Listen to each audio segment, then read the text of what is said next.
am saving for the future. I hope you're saving for the future. I am meeting my responsibilities outside of live streaming. So when I meet my adult responsibilities, then I live stream. But I'm thinking about people such as there's a Samantha character described in Andrew's book, Antisocial.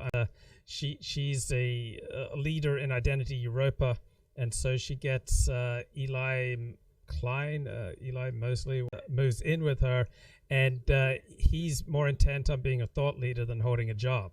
So he sits around all day participating in podcasts and live streams and posting on the internet instead of getting a job.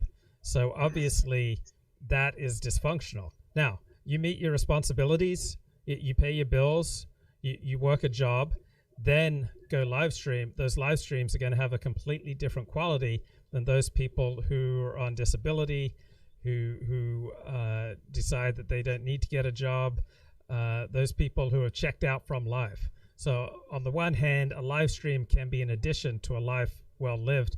On the other hand, if a live stream becomes a substitute for living in the real world, that the live stream overwhelmingly is likely to become dysfunctional. Roosh now used to be a pickup artist.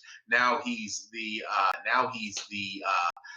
Orthodox trad Christian guy. He pretty much goes around telling people not to do what he did until he converted when he was high on a controlled substance. And he does not have anything to show for his conversion.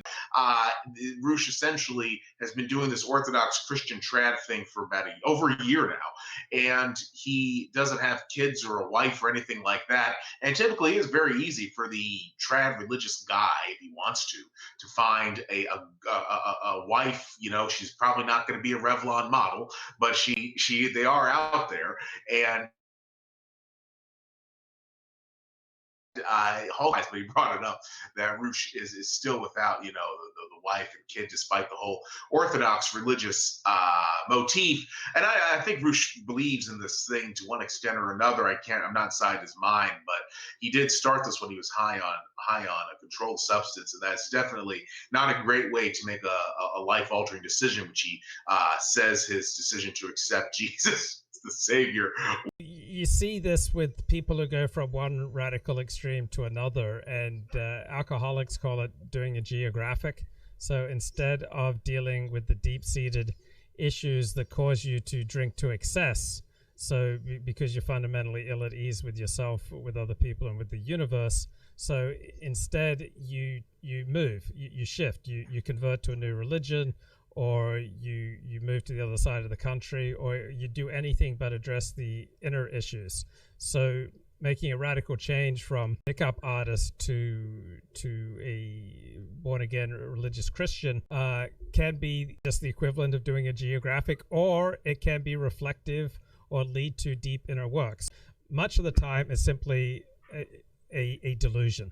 That by changing this kind of external orientation, this external affiliation, that therefore is going to translate down into the inner work. So sometimes it's a delusion. Most of the time it's a delusion. Sometimes it's the real deal. It leads to the transformative inner work that produces someone who's much more productive for society. So it's always easier to do the dramatic external changes than to do the undramatic, but far more demanding, far more difficult, far more challenging internal works that it takes to become a functioning, productive member of society.